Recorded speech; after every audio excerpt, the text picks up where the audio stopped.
Hey everyone, welcome back. आज मैं explain करूँगी Thai drama the wrap effect episode 4। तो इसकी ना सबटाइटल मुझे कहीं नहीं मिली, बहुत ही ज़्यादा मुश्किल हुई मुझे समझने में और मैं थोड़ा सा बिज़ी थी, इसीलिए मैं जल्दी नहीं ला पाई।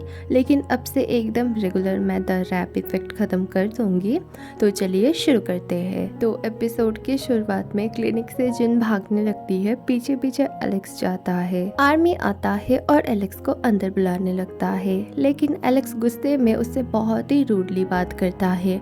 आर्मी को ये बात बहुत ही बुरी लगती है। वो बोलता है तुम बदल गए हो, हम दोनों तो बेस्ट फ्रेंड्स थे ना। आर्मी गुस्सा हो जाता है। एलेक्स उसे मनाने की कोशिश करता है, बोलता है तुम्हें पता नहीं मेरे लाइफ में क्या चल रहा है, मैं बहुत ही ज़्यादा प्रॉब्लम में हूँ। आर्मी नहीं सुनता है और वो अंदर चला जाता है। आर्मी को रॉकी नाम का एक लड़का मैसेज करता है और वो उसे हुकअप के लिए बोल रहा था। आर्मी रेडी हो जाता है और वो ऐसा ही करता है। आर्मी उसे अपने घर में बुलाता है। निम और उसके गर्लफ्रेंड को दिखाया जाता है। वो निम को बोलती है मैं तो मां नहीं बन सकती हूँ, लेकिन तुम्हें बनना पड़ेगा और अगर तुम मेरे लिए ये नहीं कर सकती तो हमें ब्रेकअप कर लेना होगा, मैं तुम्हारे साथ नहीं रह सकती।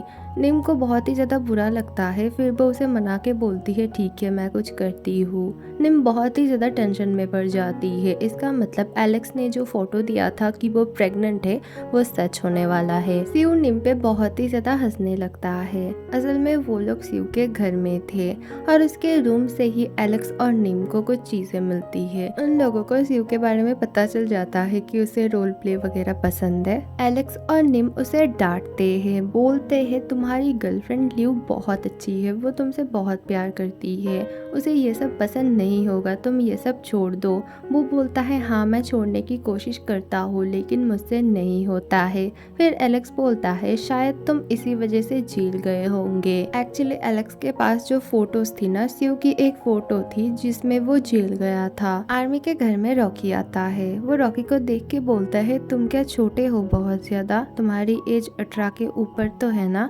वो बोलता है हाँ हाँ मैं बस दिखता छोटा हूँ। फिर दोनों बहुत ही ज्यादा टची हो रहे थे और इसी बीच रॉकी ना वॉशरूम जाता है। आर्मी को रॉकी की आईडी मिलती है। रॉकी का एज 18 के नीचे ही था और रॉकी आता है। फिर आर्मी उसे बहुत डांटता है, बोलता है तुम्हारी हिम्मत कैसे हुई ये सब झूठ बोलने की, अगर मैं तुम्हारे साथ इंटीमेट होऊंगा तो मुझे जेल हो सकती है, मैं ये सब नहीं कर सकता हूँ, तुम अपने घर चले जाओ। फिर रॉकी उसे बहुत ही ज़्यादा सेड्यूस करने की कोशिश करता है, फिर भी आर्मी नहीं मानता है।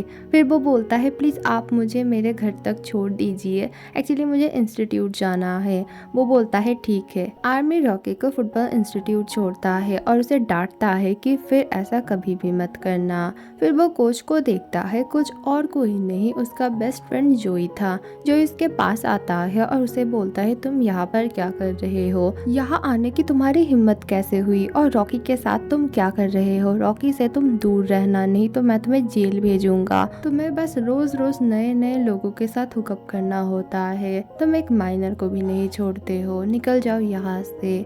बार बार आर्मी उससे माफ़ी मांगता है, बोलता है तुम प्लीज़ मुझे माफ़ कर दो, तुम मेरे ऊपर गुस्सा मत हो, मुझे एक्सप्लेन करने दो। वो बोलता है मुझे कुछ भी नहीं सुनना। निम एलेक्स और सीयू को बोलती है मैं मदर बनने के लिए तैयार हूँ और वो एलेक्स को बोलती है प्लीज़ तुम फादर बन जाओ क्योंकि तुम बहुत गुड लुकिंग हो और इंटेलिजेंट भी हो और मैं चाहती हूँ मेरा बेबी एकदम तुम्हारी तरह हो। वो बार बार मना करता है और सीयू बोलता है अगर मैं करूँ तो। निम बोलती है नहीं तुम मुझे बिल्कुल भी पसंद नहीं हो। एलेक्स उन दोनों को डांट के बोलता है अभी मुझे मिस्ट्री सॉल्व करनी है, मेरे पास ये मॉली की एक पिक्चर है जिसमें दिख रहा है कि वो सुसाइड करने वाली है, मुझे उसे बचाना होगा। वो निम से पूछता है अभी मॉली कहाँ मिल सकती है। वो बोलती है पता नहीं, शायद वो कहीं ऑडिशन दे रही होगी। मॉली को दिखाया जाता है वो ऑडिशन देने आई थी। फॉर्म फिलअप करते वक्त वो मेल फीमेल को कट करके अदर में टिक करती है। जिन अपने मूवी के लिए फीमेल लीड के लिए ऑडिशन ले रही थी, वहाँ पे ढेर सारी लड़कियाँ ऑडिशन देती है लेकिन जिनको एक भी लड़की पसंद नहीं आती है। और फिर टोनी आता है। टोनी एक एक्टर होता है और जिनके मूवी में भी वो एक्टर रहने वाला है। वो जिन से अच्छी अच्छी बातें करता है और बोलता है मैं तुम्हारी मदद करूँगा कास्ट करने में। फिर वहाँ पे मॉली आती है और मॉली बहुत अच्छे से अपना ऑडिशन देती है, सबको बहुत ही ज़्यादा अच्छा लगता है। मॉली बाहर आती है, जिन भी उसके पीछे पीछे आती है। मॉली को लगता है शायद उसने कोई गलती की है। जिन बोलती है नहीं ऐसी बात नहीं है, असल में मैं तुम्हारी जूनियर हूँ, सोच के देखो मैं जिन हूँ, तुम्हें मैं याद हूँ ना। मॉली को याद आती है, बोलती है हाँ तुम डायरेक्टर बन चुकी हो। जिन बोलती है मुझे तुम्हारी एक्टिंग बहुत अच्छी लगी और मैं तुम्हें कास्ट करना चाहती हूँ फीमेल लीड के लिए। मॉली बहुत ही ज्यादा खुश होती है। फिर वो पूछती है एक्टिंग की वजह से या फिर मैं तुम्हारी सीनियर हूँ इसलिए। वो बोलती है नहीं नहीं, मैं बहुत ही ज्यादा प्रोफेशनल हूँ, तुम्हारे काम के लिए ही मैंने तुम्हें कास्ट किया है। फिर जिनकी तबीयत खराब होने लगती है। मॉली बोलती है तुम अच्छे डॉक्टर को दिखाओ, एलेक्स भी बहुत अच्छा डॉक्टर बन गया है, वो तुम्हारा फ्रेंड था ना। आइस अपने फ्रेंड्स के साथ और अपनी गर्लफ्रेंड के साथ पार्टी करने आया था। उसके दोस्त उसे बुरा भला बोल रहे थे क्योंकि उसकी गर्लफ्रेंड अच्छी जॉब करती थी और वो सुंदर थी। वो लोग बोल रहे थे तुम जैसे लड़के के पास ये लड़की अच्छी नहीं लगती है, तुम तो कोई काम भी ठीक से नहीं करते हो, तुम्हें तो फेमस पॉप स्टार बनना है। और ये सब सुनकर आइस को बहुत ही ज्यादा बुरा लगता है। उसकी गर्लफ्रेंड उसके दोस्तों को बहुत ही बुरा भला बोलती है तुम लोगों के पास कोई गर्लफ्रेंड नहीं है ना, इसीलिए तुम लोग जेलस हो और जेलस होके उसे ये सब बोल रहे हो। घर आने के बाद भी आइस बहुत ही ज्यादा परेशान था। वो किम को बोलता है प्लीज तुम मेरे साथ ब्रेकअप कर लो और तुम्हारी जिंदगी बहुत ही ज्यादा अच्छी हो जाएगी, तुम्हारा फ्यूचर ब्राइट है, लेकिन मेरे साथ तुम बस अंधेरे में ही जियोगी।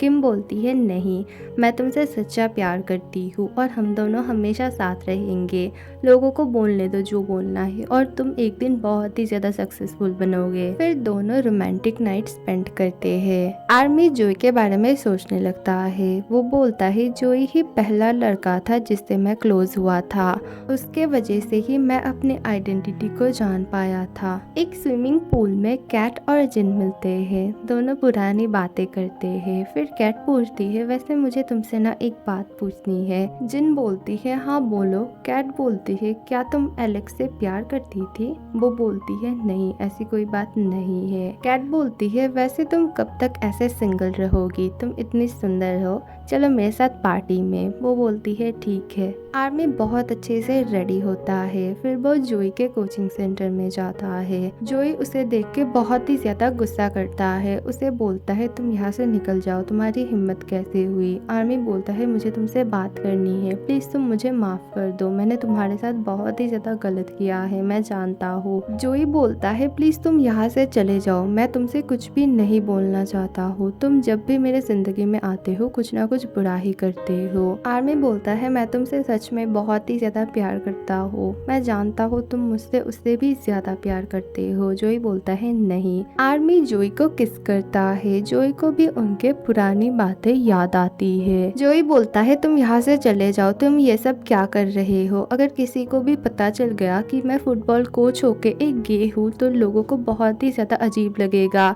आर्मी बोलता है किसी को कोई भी फर्क नहीं पड़ता है, तुम अपने हिसाब से जियो। जोई आर्मी को एक्सेप्ट कर लेता है और फिर वो दोनों इंटीमेट होते हैं। जोई फिर आर्मी को बोलता है लेकिन फिर भी तुमने मेरे साथ जो किया था उसकी वजह से मैं तुम्हें माफ नहीं करूंगा इतनी जल्दी। एपिसोड 4 यहीं पे खत्म होती है। अगली वीडियो बहुत जल्द आएगी, थोड़ा सा वेट करना। Thank you for watching, bye.